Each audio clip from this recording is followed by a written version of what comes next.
يعني شايفين المنظر العام؟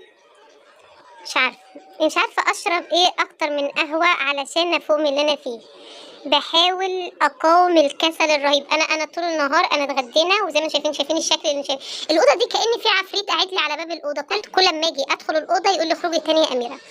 مش عارفة يعني بجد تعبت من إن أنا مش قادرة أقوم من مكاني. آخر ما زهقت بقى قلت إيه، ما تفهموش في حالة رهيبة كده عندي.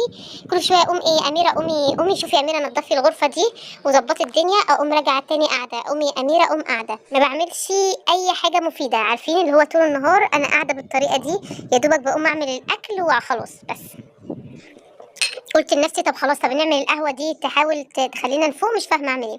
وهنا بقى سيبكم من ده كله، أنا إيه بقى، أنا مش قادرة أقعد خالص والدنيا كلها، لا ده أنا لازم أوريكم على الطبيعة تضرب تقلب. شايفين التراب؟ شايفين يعني تراب تراب تراب، كل حاجه تراب النهارده.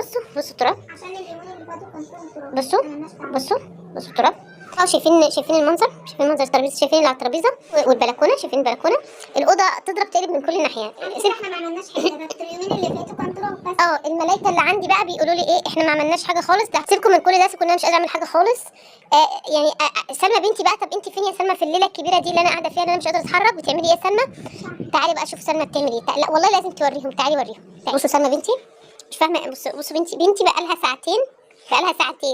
والله العظيم مش فاهمه بيجي لها. قومي يا سلمى اقفي كده، لا لازم اوريهم على الطبيعه. مش فاهمه بيجي لها الصبر ازاي. بيجي لك صبر ازاي. تقعد بصوا هي بقى لها ساعتين بتعمل في اللي انتوا شايفينه ده. لفي كده لفي، لا لازم اوريهم من كل جانب كده. بتقعد ساعتين تخليها بتعملي ازاي، بتخليها تلولو ايوه مش فاهمه قوه الصبر اللي عندك ان انت تقعدي تعملي. بصوا شايفين شعرها بايديها، تخليها ساعتين كده واقفه تعمل بايديها، وكل شويه تيجي تقول لي ايه بقى، تيجي كل شويه وفي واحده ورا بتشرب لي في القهوه. بتعملي ايه يعني اخدها في ايدي القهوه ماشي. كل شويه بقى ايه، كل شويه تيجي تقول لي ايه ماما خلاص قربت، فاضل حاجه بسيطه. شايفين شعر بنتي؟ لا شاطره يا سلمى. طب كنت نضفي الاوضه وروقيها يا سلمى. هي الصراحه ما هي النهارده اللي نضفت غرفه المعيشه اللي بنقعد فيها ونضفت الصاروخ الصغيره بتقول لها اعملي روحي يا حبيبتي اعملي لاختك فورمه هي كمان في شعرها. على الشعر ولا على القهوه؟ على الشعر طبعا، يعني شعر تعمل لها. انا دلوقتي يعني هحاول اشرب القهوه دي، وعايزاكم اشوفكم بتتنططوا معايا في الاوضه، نروقها مع بعض كده.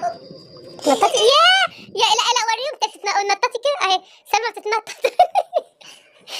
انا هحاول اخلص القهوه دي واحاول اتعامل. مش عارفه هتعامل ازاي يعني، بس انا هحاول اتعامل واشوف هعمل اللي انتوا هتشربوها. اللي خدوها اشربوها. هاتي القهوه عشان افوق، عشان اعرف اشتغل واقوم اشوف انا هعمل ايه في اللي انا فيه دوت.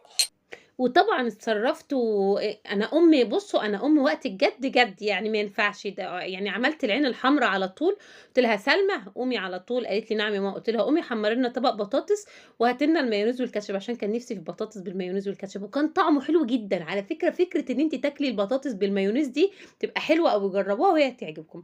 بس وهات لنا فيلم نتفرج عليه يا سلمى، وجابت لنا الفيلم. اتفرجنا ساعتها حتى على عفريت اسمه ترانزيت، كان حلو بتاع محمد ثروت. قعدنا نضحك شويه ونمت جنبهم في الارض وبس. واليوم خلص على كده ونمنا. وصحيت تاني يوم الصبح بقى شفتوا انا ما ببقى جد، ما فيش هزار لما ببقى جد الصراحه، يعني زي ما انتوا شفتوا كده. وجيت تاني يوم الصبح بقى، كل اللي هم عملوه معايا الصراحه بقى قبل ما يناموا، قلت لهم لو سمحتوا بقى اللي طالباه منكم ان انتوا تشيلوا لي البطاطين والمخدات والحاجه اللي في الارض. فشالوها طبعا. وصحيت تاني يوم الصبح بقى ايه، لازم يبقى في نشاط، خلاص الكسل لازم ينتهي بقى. واتفرجنا على الفيلم وكلنا البطاطس بالمايونيز وهرجنا بما فيه الكفايه. صحيت تاني يوم الصبح بقى الساعة، ظبطت تليفوني قلت لنفسي اعتبر نفسي موظفة. ايه يعني يا أميرة ما تبقي جد شوية كده وتعتبري نفسك موظفة؟ وصحيح احنا في الأجازة وبيناموني الفجر كل يوم، بس يعني عادي. قلت ما فيهاش مشكلة بقى لما اظبط تليفوني على الساعة 10. ظبطت التليفون وصحيت، اتوضيت وصليت واستعنت بالله كده، وقعدت اقول الدعاء بقى اللي انا بصوا يعني بقعد اقوله كل شويه علشان يعني ايه ربنا يعيني كده. اللهم اني ابرأ من حولي وقوتي والجأ الى حولك وقوتك يا ذا القوه المتين. اللهم اعني ولا تعن علي. عارفين والله العظيم انا اول ما قلت الدعاء وصليت حسيت ان انا برضو كسوله مش قادره اقوم. فهمت في اللحظه دي ان الموضوع مش حكايه كسل ان انا تعبانه او ان عشان الجو حر. لا عارفه ما تحسي ان الشيطان كده بيقعد ايه يهمدك، اقعدي لا انت تعبانه انت مش قادره. وما قعدت بقى استعين بالله كده واقول اذكار واقول لا انا خلاص انا استعنت بالله وهقوم واشوف اللي ورايا. قمت واتنشطت واليوم كان كله حيويه ونشاط، وعملت نظفت الريسبشن اللي انتوا شايفينه دوت، وعملت اكل ونزلت جبت. هنشوف كل حاجه عملناها في اليوم ده هحكي لكم عنها. بس انا اقول لكم بس في البدايه كده ايه اللي كان في بدايه الفيديو ده. في بدايه الفيديو ده لما انا دخلت لكم بعد كده الغرفه بقى تاني يوم الصبح كده، بتاعه النور، فرع النور اللي هو الستاره المضيئه دي بتاعه رمضان، شلتها بقى انا همسحها وانضفها والكلام دوت، وخلاص يعني هشيلها خلاص السنه الجايه باذن الله. وبعد كده بقى دخلت على البلكونه. اول حاجه بما ان البلكونه متبهدله يبقى لازم نبدا بيها، ولازم نبدا بالبلكونات علشان هي بتبقى يعني على الاخر، يعني لازم هي في الاول كده التراب بتاعها نخلص منه علشان ما تبهدلش الغرفه بعد كده. نضفتها معاكم في لقطات بسيطه جدا، ويعني ايه علشان ايه بحاول اسرع الفيديو على قد ما اقدر. وكنستها كويس طبعا، وشلت الترابيزات اللي فيها عشان ما هو انتوا المفروض تباركوا لنفسكم وتباركوا لي معاكم. الترابيزات خلاص والحمد لله الدروس خلصت، فانا الترابيزات دي طول الاجازه بشيلها بقى من البلكونه دي خالص، بحطها في البلكونه التانية بتاعت اولادي. انتوا عارفين البلكونه الكبيره دي اللي واخده دوران البيت، بحطها في الناحيه اللي ورا اللي انا ما بدخلهاش كتير يعني. بس وطول الدراسه بحطها في الغرفه دي على اساس ان المدرسين هم بيدخلوا هنا على طول، دي الغرفه اللي بياخدوا فيها الدروس. بس فشلت بقى ووسعت البلكونه كده بقى وحطيت الكرسيين، ونفسي جدا اجيب بقى الفرشه للارض كده واي ورد واعمل اي روح كده في البلكونات كده، علشان بقى الصيف جاي بقى ونطلع نخرج كده بقى. نطلع فين؟ انا هنطلع فوق البيت، نطلع ندخل نقعد في البلكونه كده يعني ايه من الحر بقى كده ونتبسط شويه في الصيف ده. بس وشلتهم بقى ونضفت البلكونه ودخلت بعد كده على الغرفه. في السريع جدا، احنا مفيش حاجه تقف قدامنا، نفضت كده على طول. انا بقى بصوا انا هقول لكم حاجه، في ناس يعني يقعد يقول لك ايه بتقعدي تنفضي بقطعه يعني ايه قماشه اللي في ايدك وما اعرفش ايه، ان في ناس بقى بيقعدوا يمسكوا حاجات صغيره كده ويعملوا بيها. انا ست عمليه الصراحه، يعني بقى بعمل معاكم الروتين اللي هو طبيعي، روتين ست مصريه عاديه جدا بتنظف بذمه. اللي هو اول حاجه بنعملها هاتي لك قطعه قماش كده، شوفي كيس مخده قديم، شوفي اي هدوم قديمه عندك كده، ما تتكسفيش خالص، يعني انت هتعملي بيهم ايه لما يبقوا قدام، وامسكيها كده وتمسكي الكرسي كده، تطلعي كل طاقتك فيه، تطلعي كل التراب اللي فيه، وتطلعي كل حاجه كده زي ما بتطلعي في الشبابيك وتطلعي في البلكونات، كل حاجه كده. دي النظافه الصراحه، ان انا امسك بقى فرشه صغيره في ايدي وخليني رايحه جايه لكم بيها على الكرسي ده، انا ما بعتبرش دي نظافه ايدي، ده استهبال. فانا بقى ايه نفضت الكراسي كلها الاول كده وشلتها خالص من المكان دوت. وبعد كده ايه بقى، جبت بقى شويه ميه وديتول، هم دول النهارده الراعي الرسمي بتاعنا، الميه والديتول ده بقى، ونرمي في الارض والفرش بقى ونعمل كده وتحسي بالنظافه بجد والانتعاش ويبقى الشقه كده تحسي فيها بالنظافه. وبعد كده رجعت الكراسي، فرشت طبعا ورجعت الكراسي مكانها، ومسكت الكراسي بقى نفسها، ما احنا عايزين ننظف بقى، عايزين ننظف الكراسي اللي كانت مليانه تراب دي، وانتوا شفتوا في اول الفيديو اللي طلعان عينها معانا بقى لها يجي اسبوعين 3 4 كمان.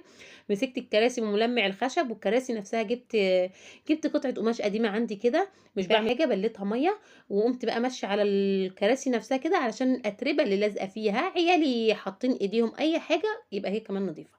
وخلصتها بقى وكل حاجه جوه كده وفرشت زي ما انتوا شفتوا. الجزء اللي بره ده بقى انا يعني صراحه ما عملتوش معاكم ليه؟ اولا علشان بياخد مني وقت رخم شويه في عمايله، على ما بشد الكراسي دي واقعد امسح في تحتها وانضفها واعدل الكفر بتاعها وموال كده كبير. وانا في الوقت ده اصلا كان لازم انزل من الشقه. اليوم ده كان يوم الخميس على فكره، كان لازم انزل اجيب مشتريات ضروريه محتاجاها، وكان لازم كمان اعمل اكل. والوقت بقى في الوقت ده كانت الساعه حوالي 2:30، فما ينفعش بقى خلاص. فانا قلت اكتفي ان انا ايه اديكوا لقطه بس اخيره كده بعد ما مسحته ونضفته هو كمان كده، ورميت ميه برده ونضفته ومسحت تحت كل حاجه، والكمبيوتر ده اتشال كله من مكانه، والمفرش بتاعه اتغير، وكل حاجه اتعملت برده والله العظيم. ماشي. وجيت هنا اخر حاجه بعد ما فرشت السجاده وعليها الحافظه برده مشيت عليها هي كمان كده عقمها هي كمان. انا بغسل كويس جدا جدا اللي في ايديا دي اللي بمسح بيها، كل شويه اغسلها وبعقمها وكل حاجه. واخر حاجه بقى كنت حابه ان انا بقى اولع بخور كده وريحه البخور بقى وانت فاتحه الشبابيك والبلكونه بجد مع ريحه الديتول اللي انت ماسحه بيه والتعقيم، تحسي ان كل حاجه نظيفه. والباسكت طبعا حطيت لها هنا كيس نظيف هي كمان وغسلتها. وهطفي الانوار بقى كده واسيب نور ربنا كده اللي داخل من الشباك ومن البلكونه هو اللي منور مع ريحه البخور. اللهم بارك، اللهم ديم علينا الصحه يا رب، ان احنا نقدر نقف على ايدينا كده دايما، رجلينا نقف على ايدينا ايه، نقف على رجلينا وننضف بيتنا كده ونحافظ على نظافته، حتى لو كسلنا شويه نرجع بعد كده ايه نشطاء جدا جدا. أنا بقى دي المشتريات اللي أنا نزلت قُلت لكم كنت محتاجاها، دي بالنسبة لي دي الحاجات اللي باستخدمها للنضافة للبيت سواء في الغسيل أو في الشقة. للمصداقية كنت باجيب حاجات زيادة عن كده، بس من ساعة الغلاء الفاحش اللي إحنا بقينا فيه، فبقيت أحاول أمشّي نفسي وأمشّي بيتي بأقل حاجة أقدر أمشّي نفسي بيها.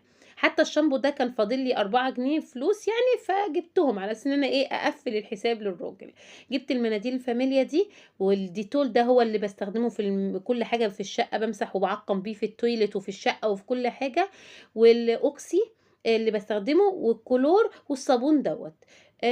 والمُعطِّر اللي باستخدمه في فريدة، حتى أنا ما جبتوش على فكرة، ده كان عندي، لإني ما اشتريتوش كان عندي فريدة دوّة، فقُلت لمّا تخلص أبقى أشتري. أنا كل ده اللي أنا باستخدمه في المنظفات، عايزين نمشّي نفسنا كده، ربنا يصلح حالنا جميعًا ويقوينا جميعًا. بس. وأهم حاجة بالنسبة لي في المطبخ المناديل الصراحة. يعني في ناس ممكن يقولوا لي: "يا أميرة الدنيا غالية." أنا ما اكدبش عليكِ، وفي حاجات باجي على نفسي فيها جامد، وفي حاجات باحاول أوفّر فيها، وفي حاجات ما باقدرش، اتعودت خلاص عليها، اتعودت إن مطبخي لازم يبقى فيه مناديل، حاجات معيّنة كده متعودة عليها. وكده الفيديو بتاعي خلص النهارده، ما لحقتش أعمل معاكم الغدا طبعًا عشان الوقت كان الساعة 16:00 خلاص بعد أمّا طلعت كده، ولازم أبقى سريعة جدًا. استنوني الفيديو الجاي، باي باي.